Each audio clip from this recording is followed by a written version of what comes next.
Boa tarde, amigos do Orbitec. É isso aí. Nós fizemos uma live pela manhã. Por primeira vez, houve uma certa dificuldade com relação à tecnologia. Nós estávamos tendo êxito com relação ao som, etc. E acabamos decidindo fazer diferente. Aqui nós faremos o seguinte: nós dividiremos esse treinamento técnico, que é um treinamento da Orbitec completo, online, virtual, né? Mas nós faremos em etapas, faremos em vídeos e colocaremos na nossa página da internet no YouTube.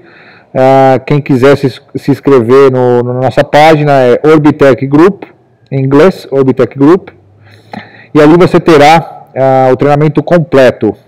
Agora começarei o treinamento do dia 001, falando de pressurizadores residenciais, tá? Tentarei dividir essa etapa de pressurizadores residenciais em 2 ou 3 vídeos, ok? Então, o primeiro vídeo nós faremos aí com apenas um PowerPoint aqui, talvez conseguirei fazer talvez em máximo 1 hora, ok? Então, vamos lá. Bom, qual que é o principal objetivo, né, desse treinamento, né? É o conhecimento, tá? É o conhecimento técnico, a experiência, a formação técnica, para que nos dê uma capacitação suficiente para falarmos com os nossos clientes de uma maneira convincente, tá? Nós entendemos aqui que vender pressurizadores, vender bombas, trabalhar com água, deve-se conhecer com profundidade. Só assim conseguiremos alcançar os fatores de decisão que faz com que os nossos clientes comprem nossos equipamentos. Tá? E de uma forma gratuita, uma conversa bacana, um comprometimento junto ao mercado, eu me predisponho a passar um pouquinho de informação do que nós acreditamos que seja as informações adequadas para a comercialização de pressurizadores e toda a gama de Orbitec. Hoje nós falamos de pressurizadores, ok? Muito bem, vamos começar aqui com a apresentação, tá? Nessa primeira pauta nós falaremos sobre, só voltar aqui, isso, sobre as definições e as tipologias de bomba, definição de pressurizador e as tipologias de bombas, uma análise básica, tá? Para que nós começamos bem entendimento de um vocabulário comum, que nossas conversas sejam com um único só vocabulário, tá? Diariamente recebemos ligações, solicitações com vocabulários que são diferentes, tá? Isso dificulta o entendimento. Se todos falarmos a mesma língua, indiferentemente qual língua seja, o importante é que todos falemos a mesma língua, nós sairemos bem, economizaremos tempo e não teremos erros. Tá? A segunda coisa que nós falaremos em seguida será sobre o dimensionamento dos pressurizadores pelos fatores corretos, né? Que seria dimensionar uma bomba pela curva manométrica e pela aplicação de trabalho desta bomba, e não através da potência consumida de um motor, né? Entraremos nessa parte quando começarmos a falar sobre dimensionamento. A terceira coisa que falaremos hoje será como escolher um pressurizador pelo tipo de aplicação, ok? Primeiro pela curva e depois pelo tipo de aplicação, tá legal? Primeira definição de pressurizador, né? Pressurizador é um equipamento destinado a manter a pressão da água em níveis normais ou aumentá-la, tá? Quando o pressurizador é acionado, além de potencializar a pressão e a vazão, ele pode operar com água em diferentes temperaturas, quente ou fria. Tá? Mas o que é realmente um pressurizador? O pressurizador não deixa de ser uma motobomba com o seu acionamento automático, fazendo com que haja um acréscimo de pressão e de vazão. Toda motobomba que tenha a aplicação com a finalidade, o objetivo de aumentar a pressão e a vazão e tenha um acionamento automático, nós podemos sim chamá-lo de pressurizador. Toda motobomba com acionamento automático, aumentando pressão e vazão, nós podemos chamar de pressurizador. Essa é a nossa primeira palavra do vocabulário, que nós temos que ter claro, ok? Muito bem. Quais são, para a gente chegar na parte de pressurizadores, nós vamos falar um pouquinho sobre as tipologias de bombas de água para residências, tá? Então, quais são os tipos de bombas que nós temos aí disponíveis, para conseguir entender um pouco as aplicações possíveis que nós temos em mãos, ok? Então, nós vamos dividir primeiro pelo local da instalação que essa motobomba é instalada. Tá? Então nós vamos dividir em duas partes. A primeira parte vamos falar que as bombas que são instaladas dentro da água, ok? Bombas instaladas dentro da água é um tipo de bomba e bombas instaladas fora da água é outro tipo de bomba, ok? Até aí, ok? Continuamos. Quais são as bombas que são instaladas? O local de instalação é dentro da água. A primeira que nós temos aqui são as bombas submersas. O que são bombas submersas? Bombas submersas são bombas que são instaladas dentro da água e tem uma operação continuada. É dizer, você instala a bomba e você não retira aquela bomba. Ela fica instalada permanentemente, tá? Então, essas bombas, basicamente, elas ficam dentro da água, permanentes, e o objetivo principal desse tipologia de bomba é, em geral, gerar altas elevações ou até mesmo altas vazões de água, utilizando o próprio reservatório de água, seja um poço artesiano, seja uma cisterna, seja uma caixa d'água, seja um rio, por que não? Tá? Bombas submersas. Operações continuadas, ok? Tem as bombas submersíveis. O que é uma bomba submersível? Bomba submersível é uma bomba que você utiliza momentaneamente, ok? Nós vamos chegar nos exemplos. Não são bombas que você coloca e deixa. Você coloca, utiliza para determinada operação e você retira e utiliza novamente em outro local, tá? São bombas submersíveis.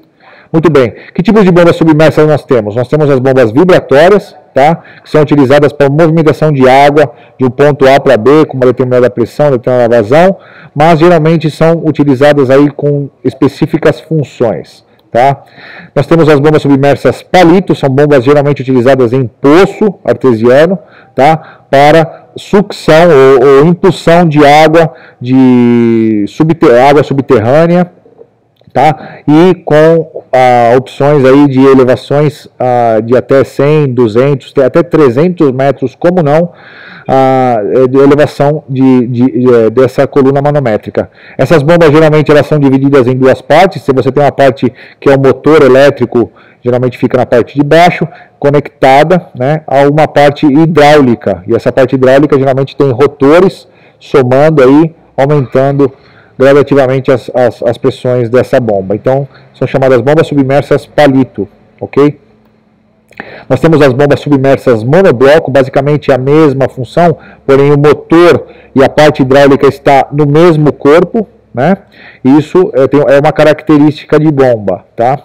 Em termos de manutenção, etc.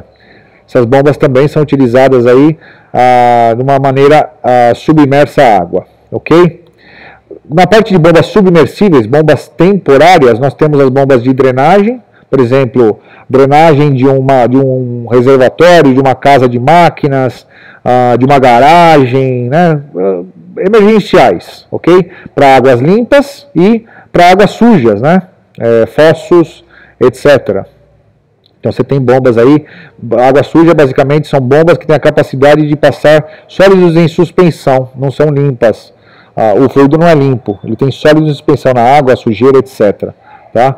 Então você tem essas bombas aí, as bombas submersíveis de heavy duty, que nós chamamos, tá? Para águas sujas. Muito bem. Para bombas fora da água, aí começa a ficar interessante para o nosso segmento, nós primeiramente podemos considerar as bombas horizontais de superfície. São bombas que são instaladas fora da água, na horizontal e na superfície. Então as bombas são horizontais de superfície. Dentro dessa família de bombas, nós temos as bombas centrífugas com refrigeração a ar. O tipo de refrigeração dessas bombas, que são centrífugas, né, são refrigeradas a ar. E nós temos as bombas também centrífugas com refrigeração a água, ok? Então, nós temos essas duas categorias de bombas, uma refrigeração a ar e a outra refrigeração a água. Quais são as bombas de refrigeração a ar? Monoestágio é a primeira configuração. O que é uma bomba centrífuga? A bomba centrífuga é uma bomba que a água entra pelo centro do rotor, há uma centrifugação pela movimentação do rotor hidráulico e a água centrifuga e gera pressão no corpo hidráulico e impulsiona através do corpo de impulsão a água com pressão e com vazão. Ok? Então, essa é o fenômeno de centrifugação. Tá? E por que refrigeração a ar? Basicamente, no motor elétrico, de um lado está conectada a parte hidráulica, que gira o rotor hidráulico que faz a centrifugação da água, e do outro lado do motor, fora da carcaça da bomba, do corpo do motor da bomba, você tem acoplado uma ventoinha, um ventiladorzinho que gira na direção inversa da hidráulica, fazendo com que haja uma sucção de ar e esse ar refrigere o motor pela parte de fora, da caloria que é gerada no motor em seu funcionamento. Então, basicamente, essa é a característica de uma bomba centrífuga refrigerada a ar horizontal de superfície. Por que monoestágio? Porque ele só tem apenas um rotor, e geralmente esse rotor é um rotor aberto. Tá? O rotor hidráulico que movimenta a água e centrifuga essa água, ele é aberto e faz com que a água centrifugue de uma certa maneira e gere uma curva manométrica na bomba. Essas bombas geralmente geram uma vazão interessante, mais interessante do que uma certa pressão. Tá? Nós temos as bombas horizontais de superfície, centrífugas refrigeradas a ar multiestágio, que nada mais é que a mesma coisa, porém com mais estágios de rotores, maior o número de rotores, mais do que um rotor. Isso basicamente mantém a vazão da bomba, aumentando a pressão da mesma. Quanto maior a quantidade de rotores em série conectadas ao eixo do motor, maior a quantidade de pressão. É somada a pressão que cada rotor gera no sistema hidráulico. Então essas bombas multiestágio são muito utilizadas na pressurização residencial. Ok? Nesse caso, multiestágio são as bombas da gama Orbitec, bombas Orbipress, são bombas multiestágio. Ok? Bombas autoaspirante. O que é uma bomba autoaspirante? Além de ser uma bomba centrífuga, refrigerada a ar, horizontal de superfície, ela tem a capacidade de autoaspirar, né, o ar que existe, possível ar que é existente na tubulação de sucção do sistema. Então, por exemplo, se essa bomba está instalada na superfície de uma casa ou de um poço, etc., ele, através de um sistema de vácuo dentro da parte hidráulica, quando você liga a bomba, ele é capaz de succionar esse ar dessa tubulação até essa água chegar à bomba e aí sim iniciar o processo de pressurização e utilização do equipamento. Então, a característica de impulsão e sucção, veja vocês que a tubulação de entrada de sucção da bomba é acima, bem próximo da tubulação de saída de impulsão, embora essa bomba também seja centrífuga. Isso gera a característica, né, mecânica de fazer esse fenômeno de sucção a vácuo do ar existente na tubulação. Qual que é, aí fica uma pergunta que entra, qual que é a pressão, a altura manométrica máxima que uma bomba horizontal pode puxar, né, de um poço, né? É a pressão da gravidade da Terra, é a força da gravidade, 9,98 metros de coluna d'água, ou 9,98 kg-força por centímetro quadrado, né? Mesma coisa. Então, nenhuma bomba tem a capacidade de succionar mais água do que 9,98 metros de altura. Tá? A não ser que existe algum equipamento especial que mantenha essa pressão com pressões mais elevadas de sucção do que essa. Mas uma bomba normal de funcionamento não contém, indiferentemente da potência do motor, tem a possibilidade de succionar mais do que 9,98 metros. Perfeito? Nada mais forte do que a gravidade da Terra. Muito bem. Qual que é a nossa próxima bomba? Só um detalhe. Existem no mercado, afora, muita utilização de bomba autoaspirante em pressurização residencial, onde há uma alimentação dessa bomba de uma caixa d'água, né, alimentando uma bomba autoaspirante para pressurizar residências. Ou seja, nenhum objetivo concreto na utilização de uma bomba como essa. Ok? Por que não é interessante? Porque todas as bombas têm uma determinada função. Você tem vantagens e desvantagens. A desvantagem de uma bomba autoaspirante é a eficiência hidráulica dela. Ela não é uma bomba de alta eficiência hidráulica. Ok? Com relação à aspiração de bombas horizontais de superfície, só aproveitando esse gancho, um detalhe, muitas pessoas perguntam, e aí esse vídeo fica gravado para vocês terem gravado e lembrarem. Quantos metros de sucção eu posso fazer e quantos metros de impulsão eu perco para cada metro de sucção que eu faço? O que eu quero dizer com isso? A cada metro de sucção de uma bomba, que uma bomba retira, né, succiona, ela perde 5 metros de impulsão. O que significa isso? Que cada metro que você puxa, você perde 5 metros de pressão, de metros de coluna d'água na tua pressurização. Então, por exemplo, se você tem uma bomba lá que tem uma pressão de 30 metros de coluna e você deseja succionar 3 metros, saiba você que você succionando esses 3 metros de coluna de um poço ou de um reservatório inferior, você já perdeu 15 metros de perda de carga na sua impulsão. Então, deve-se entender realmente qual que é a curva manométrica quando se trabalha com bombas com necessidade de sucção, ok? Uma outra bomba horizontal de superfície, centrífuga, refrigerada a ar, porém agora periférica, né? Não é mais centrífuga e sim periférica, essa bomba aí. Qual que é a diferença entre uma bomba centrífuga e uma bomba periférica? Basicamente, a bomba periférica, você tem a movimentação da água entrando pelas laterais da aleta, né, do rotor, e aí você tem a movimentação de pressurização, mas ela não é uma movimentação centrífuga, e sim periférica da água. Geralmente essa aleta é uma aleta aberta. Tá? Essas bombas têm uma característica peculiar, são bombas que têm uma pressão manométrica elevada, porém uma vazão muito pequena. Veja o corpo hidráulico de uma bomba como essa, bem pequeno, passa muita pouca água por ali. Por quê? Porque o objetivo com essas bombas é realmente você jogar a altas colunas manométricas. São bombas geralmente utilizadas em aplicações como, por exemplo, você jogar de uma caixa inferior para uma caixa superior. Ou, quando você não tem pressão suficiente de uma rede hidráulica, né, uma pressão suficiente para jogar água até um reservatório superior. O que você faz? Você alimenta esse sistema, essa rede hidráulica, com uma bomba, agregando mais pressão no sistema, para alimentar uma caixa. Tá? Mas você não tem tanta vazão de água com uma bomba dessa tipologia. Tá? Outro equívoco que nós encontramos no mercado, essas bombas periféricas estão sendo muito utilizadas em pressurizações residenciais comuns. Qual que é a perda com isso? Primeiramente, porque são bombas de ferro fundido, bombas de material aço carbono.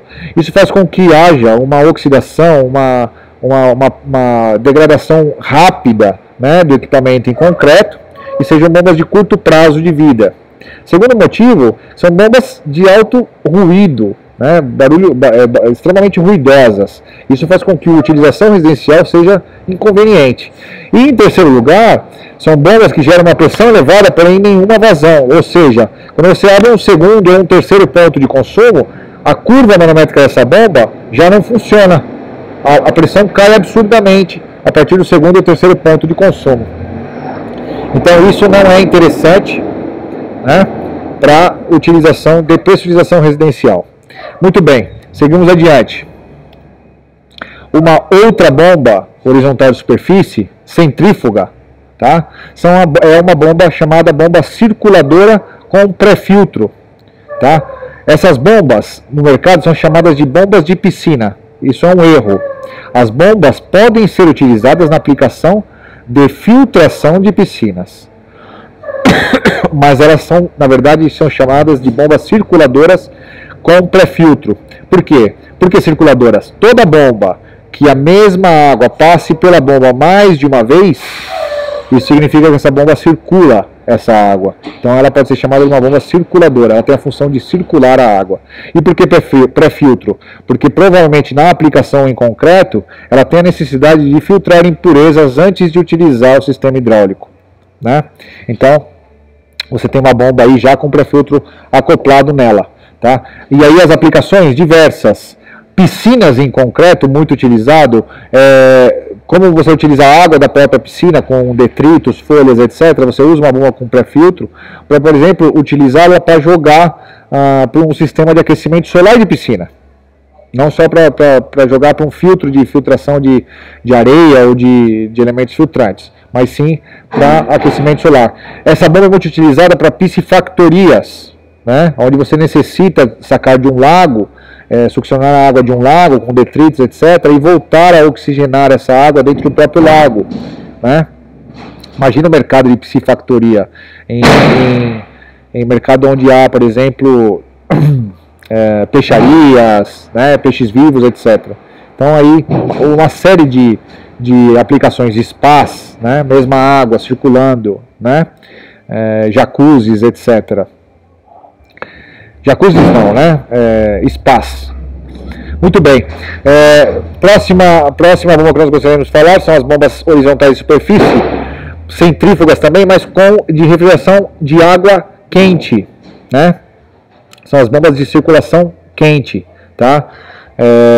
Geralmente essas bombas, elas são bombas utilizadas de uma potência aí de 100 watts de potência até você pode encontrar 5, 10 quilowatts aí no mercado, né? Existe uma característica bastante interessante com relação a essas bombas, né? Que eu gostaria de compartilhar com vocês. Basicamente, essa bomba tem uma característica da definição da temperatura que ela aguenta.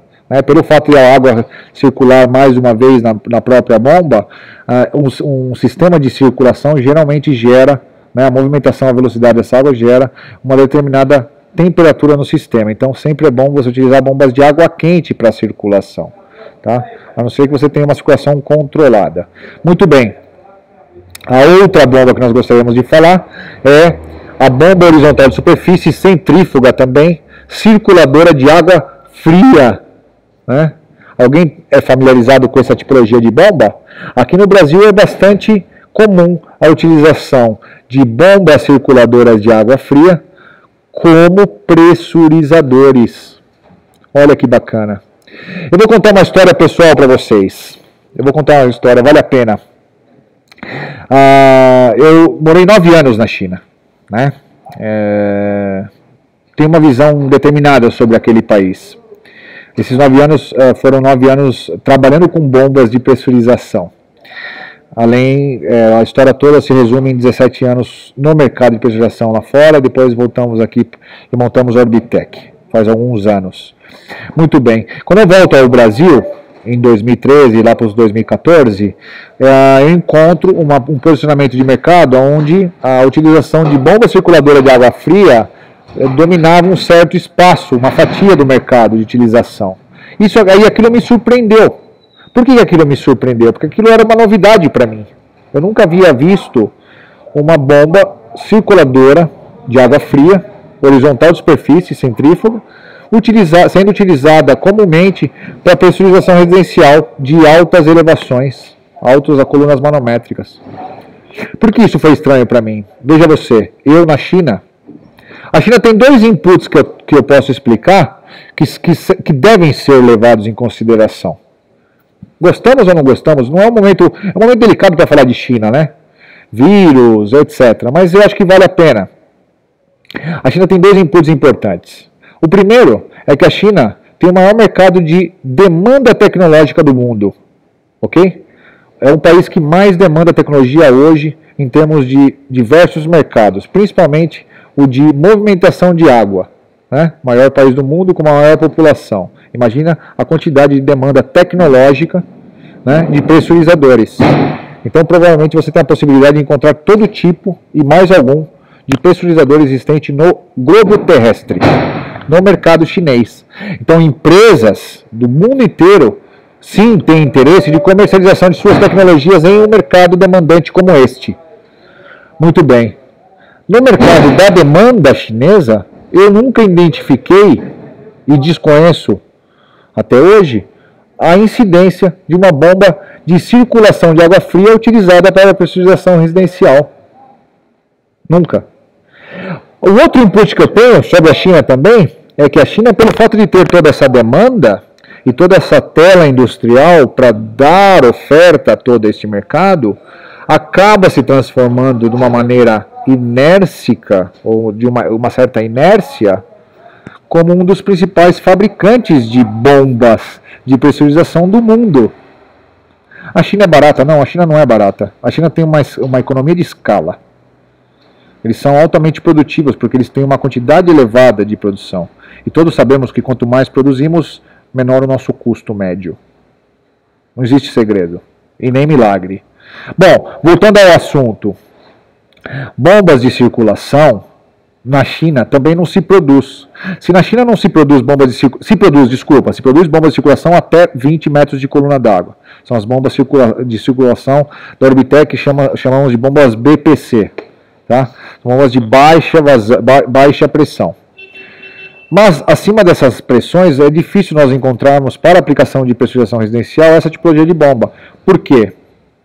Já explicaremos em seguida. Mas uma coisa está clara, não se produz. Por que não se produz? A China não produz nem para o mercado interno, para a sua demanda local, e nem para a demanda internacional. Ou seja, não há no mundo uma demanda internacional por tal tecnologia. Será que nós somos realmente o país que encontrou os ovos da galinha de ouro? Eu deixo essa pergunta para vocês responderem.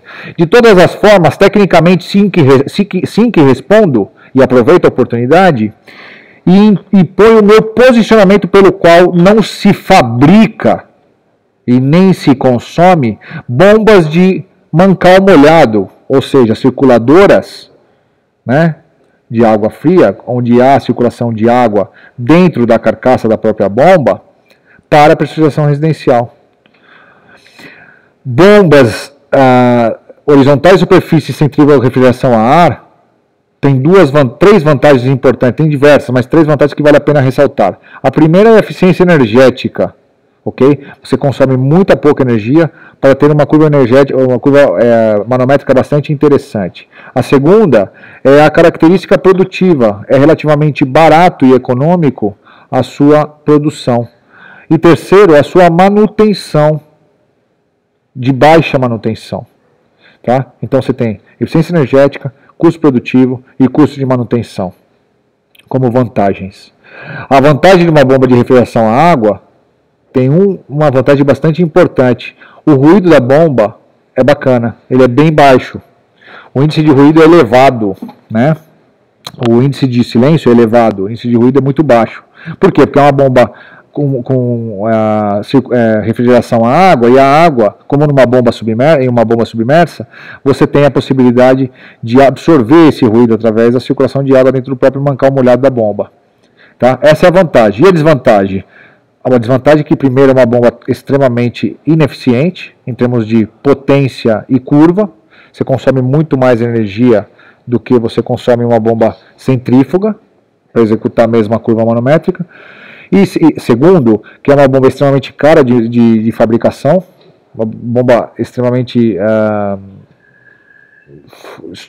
muito forte do que ela faz, e o custo de manutenção dela é caríssimo, muitas vezes até mesmo sem a possibilidade de manutenção, como todos nós sabemos. Então ela se transforma hoje em uma tecnologia que não é demandada para a pressurização residencial, mundo afora, ok? Muito bem, não cito nomes, mas explico o porquê das coisas, ok? Continuamos. Vamos tentar agora classificar os pressurizadores, tá?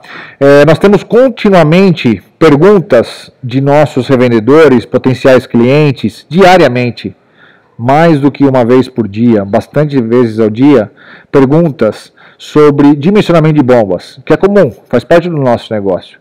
Mas ainda continuamos recebendo as perguntas da seguinte forma. Desculpa, pessoal, antes disso, vamos definir classificar os pressurizadores e depois nós entramos no dimensionamento, ok? Os pressurizadores podem ser classificados: pressurizador com pressostato. Pressostato o que é? É um equipamento que aciona a bomba através da queda de pressão do sistema, ou seja, abre-se o consumo do sistema, perde-se a pressão no sistema, esse pressostato passa a corrente para a bomba entra em funcionamento, e essa bomba somente para quando há o corte de fluxo de água, ok? É uma bomba com pressostato eletrônico, ok? Muito bem. Em termos de pressostato, nós temos dois modelos. Deixa eu pegar aqui. Nós temos um modelo, que esse aqui é um exemplo de modelo de pressostato mecânico, tá vendo aqui? E aqui, nesse pressostato, como ele é mecânico, tá? Ele exige, ele é instalado dessa forma, ele exige a necessidade da instalação de um vaso de expansão para que essa leitura aqui, ó, seja adequada. Toda bomba com pressostato mecânico exige um vasinho de expansão para equilibrar a leitura, para que ele entre em correto funcionamento. Ok? Pressostato mecânico exige a necessidade de vaso de expansão para a função de equilíbrio de pressão de leitura. Muito bem. O segundo sistema de pressostato é o pressostato eletrônico. Nós temos um pressostato eletrônico no mercado bastante conhecido, que é o nosso Smart Control, controlador inteligente, pressostato eletrônico. Este equipamento não exige a necessidade de vaso de expansão na utilização para criar um pressurizador. Mesma coisa, aciona com queda de pressão, desliga com corte de fluxo. Ok? Apresenta a pressão de trabalho da bomba, tem uma válvula de retenção interna que evita com que haja retorno de água e o pleno funcionamento da mesma. Existe aqui uma mola e uma placa eletrônica que gera o funcionamento continuado e evite o golpe de ariete, fazendo com que também não haja necessidade da utilização de vaso de expansão para golpes de ariete e nem para o funcionamento do próprio equipamento. Então o pressostato eletrônico é uma escala superior tecnológica com relação ao pressostato mecânico, ok? Muito bem. Outro detalhe, a vantagem desse equipamento. Esse equipamento aqui não trabalha com corte de fluxo. Isso significa que quando há um corte de fluxo, ou seja, acabou a água do sistema, esse equipamento para automaticamente o funcionamento da bomba e evita que a bomba trabalhe a seco. Este equipamento, que chama-se pressostato mecânico, muitas vezes não permite que você tenha o paro da bomba automático, fazendo que você tenha a necessidade de colocar um equipamento extra, como uma boia elétrica, num reservatório, etc, etc, etc. Tá? Então, em termos de segurança para o teu equipamento, o pressostato mecânico também deixa a desejar. Muito bem.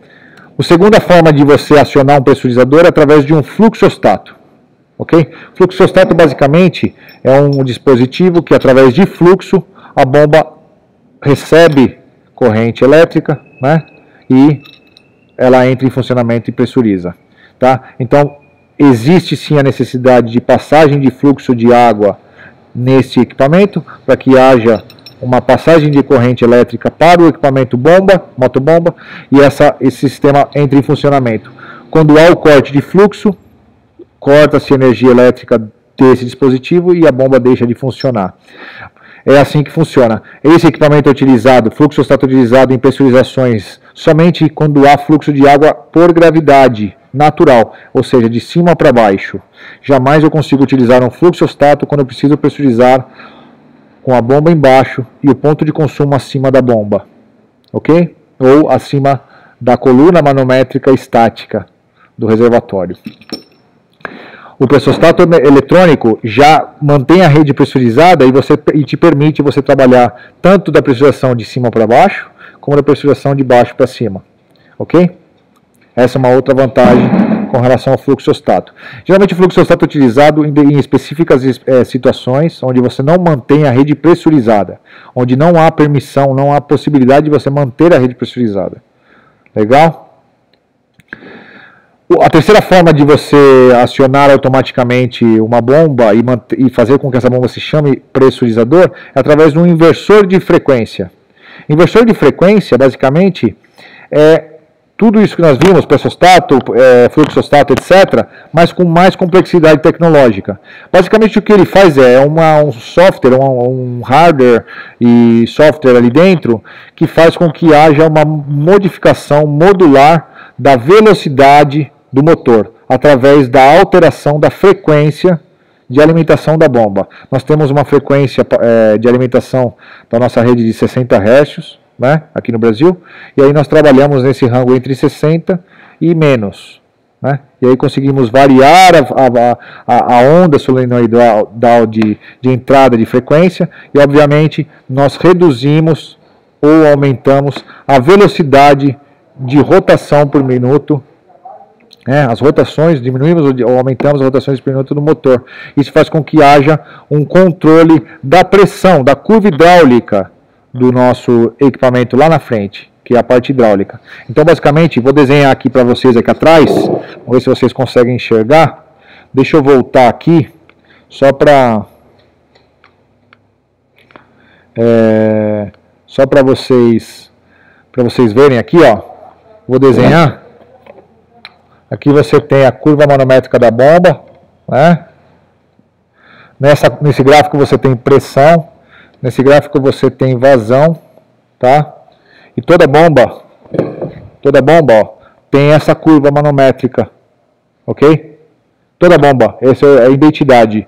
Pode ser aqui, pode ser aqui, pode ser ali, mas toda bomba tem uma identidade. A correlação entre pressão e vazão. Muito bem, o que acontece com o inversor de frequência? O que acontece com todas as bombas? Quanto mais aumenta-se a pressão, a vazão, desculpa, ponto inicial, por exemplo, aqui, se aumentamos a vazão, aumentamos mais número de consumo, cai a pressão, P menos X, e aqui P. Quando aumentamos mais a vazão, cai mais a pressão. Então, essa movimentação na curva, né, é o que ocorre todas as vezes que você aumenta ou diminui a vazão da bomba. Toda bomba trabalha nessa curva, e toda curva é diferente de acordo com cada bomba. Muito bem, o que acontece com uma bomba com inversor de frequência?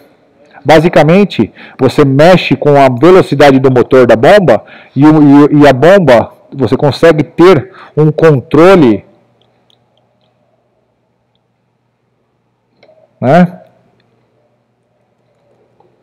constante de uma pressão estabelecida. Então vamos dizer que nós estabelecemos pressão estabelecida. Vou colocar um número, 2 quilos. Colocar lá no meu software, no meu inversor, que eu quero que a bomba trabalhe sempre a 2 kg. Então, por exemplo, se eu trabalho com uma velocidade, uma vazão de 1 metro cúbico de água por hora, ou seja, 1000 litros de água por hora, qual que é a pressão que minha bomba vai trabalhar? Ela vai trabalhar com 2 kg. Eu quero que ela abra um segundo ponto de consumo com mais 1000 litros de água. No meu segundo ponto, 2000 litros de água, eu vou simplesmente aumentar a velocidade do meu motor, o meu inversor vai dar mais frequência para o meu motor, e o meu motor vai gerar mais velocidade, mais rotações por minuto, através de um leitor, de um sensor, um transdutor de pressão, que vai passar essa informação em milissegundos para o meu inversor, e isso aqui vai sendo controlado. Muito bem, e aí eu mantenho essa pressão constante.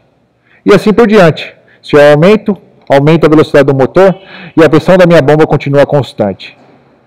Tá? Então, essa é a função do inversor de frequência, é a última tecnologia que é utilizada para bombeamento. Basicamente, é uma jogada que nós fazemos com o motor da bomba para que haja uma pressão constante na sua bomba. Bacana? Vamos voltar para a apresentação aqui. Então, estamos aí, inversor de frequência. Ok? Espero que tenha ficado claro. Nós vamos voltar no segundo dia, na aula de amanhã, na segunda-feira, ou quando for, né? Quem estiver assistindo não sabe que dia que vai assistir, sobre a parte física. Nós vamos tocar, né? Tocar chão, ok? Vamos escolher os pressurizadores, né? Porque é o trabalho do dia a dia, né? Nós temos que vender. Qual que é o objetivo, voltando? O que nós estamos fazendo aqui? Sexta-feira à tarde, o que nós estamos fazendo aqui? Nós estamos nos alimentando de informação. Nós queremos vender pressurizador. Nós queremos entender 100% do que se trata. E é para isso que nós estamos aqui. Vamos continuar. Vamos escolher um pressurizador. Como que nós escolhemos um pressurizador? O mercado escolhe um pressurizador pela potência que ele consome. Quanto custa um pressurizador de meio cavalo?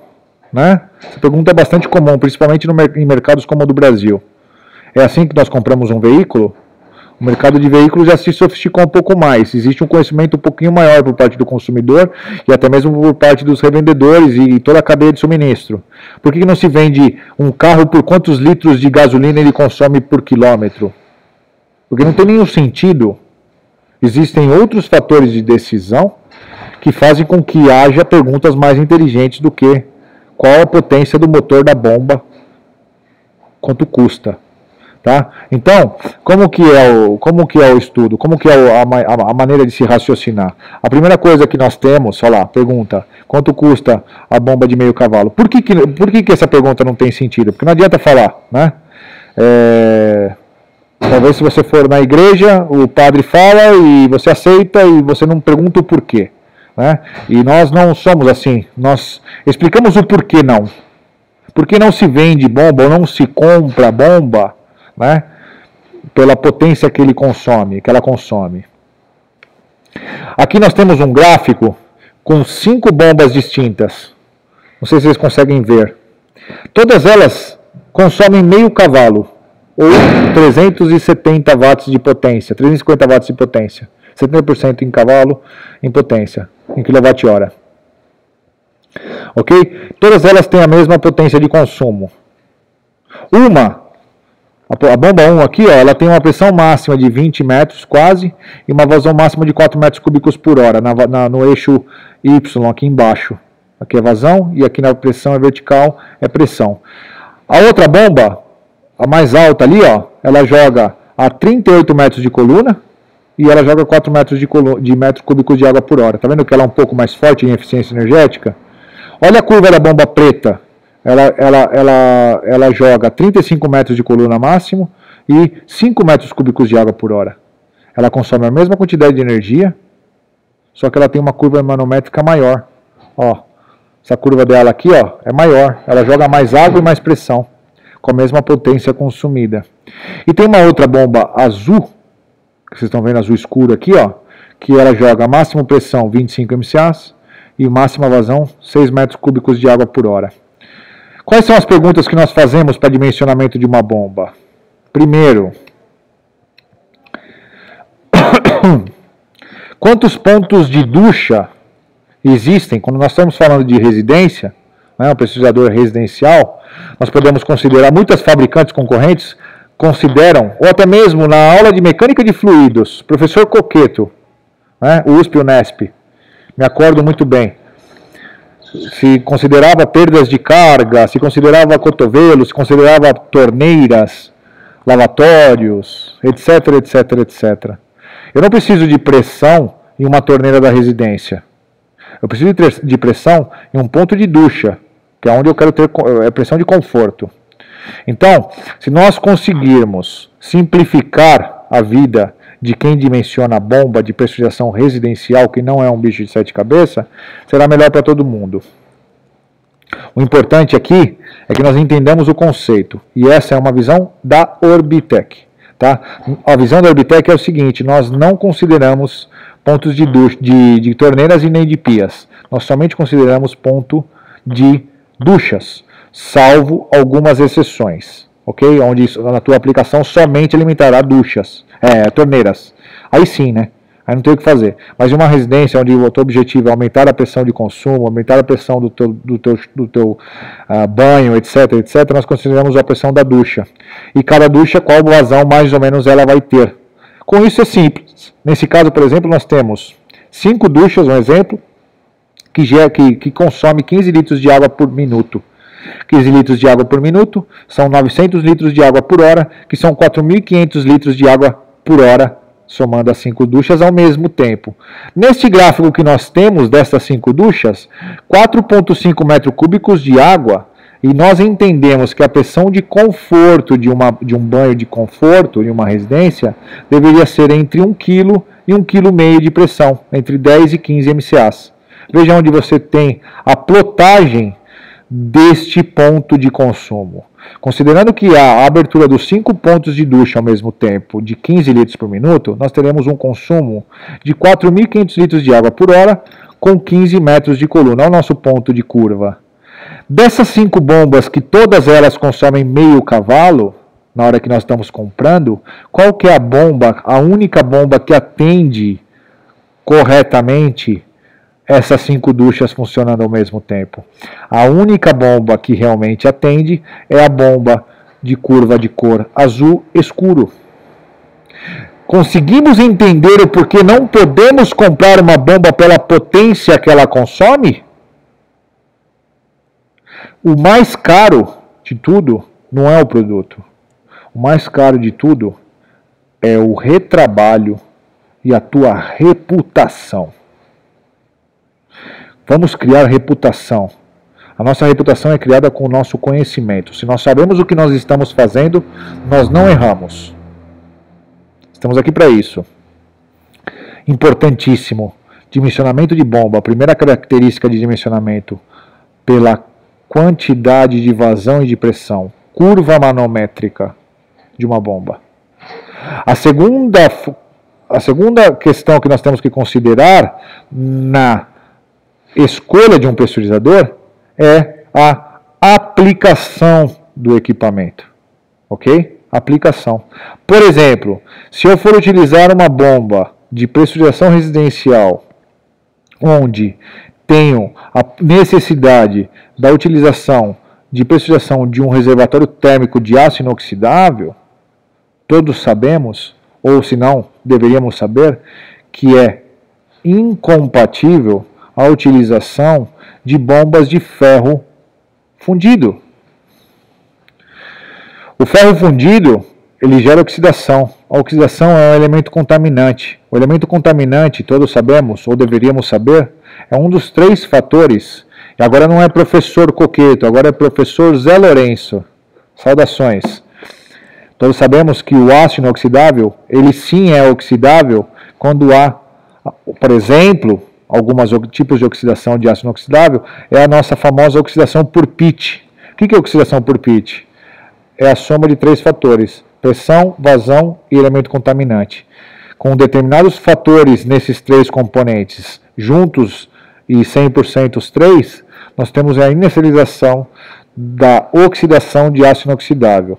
Basicamente, em palavras normais, é o quê? Se eu utilizo uma bomba de ferro fundido para aquecimento solar, né, eu vou ter a deposição de elemento contaminante, que é o nosso ferro fundido oxidado, a ferrugem, ou como vocês quiserem chamar, se depositando dentro do reservatório térmico de água, de aço inoxidável, e com o tempo aquilo gera, né, somado à pressão, que é um fator constante no sistema, e somado à temperatura, que é outro fator constante no sistema, a inicialização da oxidação por pitch. Então, em primeira coisa, é importante a observação do tipo de aplicação para identificação, por exemplo, do tipo de material. Também, por exemplo, no sistema de aquecimento solar, nós temos delimitações com relação à pressão estática inicial. O que é a pressão estática inicial? É a pressão que a bomba exerce inicialmente no sistema, sem considerar ainda o aumento de temperatura. Então, essa pressão estática, somada inclusive através com um reservatório superior que alimenta essa bomba, que é uma coluna positiva, além da coluna de pressão máxima que essa bomba dá, deve ser considerado. Então, em determinadas aplicações, temos que considerar a pressão que essa bomba trabalha. Nesta curva que vocês têm aqui, né, de uma bomba residencial para 4 duchas, 3, 4 duchas de uma residência, por exemplo, temos bombas no mercado, essa bomba com maior pressão aqui, ó, de cor clara, bombas de 38, 48 metros, 35, 38, 40 metros de coluna de pressão máxima. São bombas corretas para utilização em pressurização residencial? Não. São bombas que têm uma pressão elevadíssima, que não podem ser utilizadas de jeito nenhum na utilização de aquecimento solar, porque existe uma sobrepressão no sistema, com aumento de temperatura do sistema da água, etc., o coeficiente de expansão, etc., etc., que já entraremos em um outro dia falando sobre isso. E são bombas que, através da aplicação, são mal empregadas. Ok? Então, a escolha das bombas vai depender de cada aplicação. Nós falaremos em cada aplicação em outros vídeos, tá legal? Então, basicamente, hoje, o objetivo né? O objetivo foi bater esse primeiro papo aí com as definições, né, de pressurização, as tipologias de bombas, né, e os tipos de pressurizadores existentes e como fazemos o dimensionamento das bombas através das curvas manométricas, ok? Eu espero que vocês tenham gostado. No nosso dia 002 falaremos sobre pressurizadores ainda, pressurizadores residenciais, entraremos um pouco sobre os diferentes pressurizadores existentes e diferentes aplicações e colocaremos em prática a manipulação da nossa gama de pressurização Orbipress. Vamos desmontar uma bomba por completo, visualizar a sua dificuldade, a sua problemática, né, em sua característica estrutural. Vamos voltar a montar uma bomba e vamos trabalhar com esta mesma bomba, nessa gama de pressurização Orbitec, na configuração de pressurizador com pressostato eletrônico, ou Smart Control, né, o funcionamento dele, vamos trabalhar esse funcionamento, e vamos trabalhar com a bomba Orbipress de novo, porém com um acionamento com inversores de frequência, e brincar com aquela pressão constante que todos nós queremos saber como funciona. Bacana? Até o próximo vídeo, espero que vocês tenham gostado, um abraço a todos.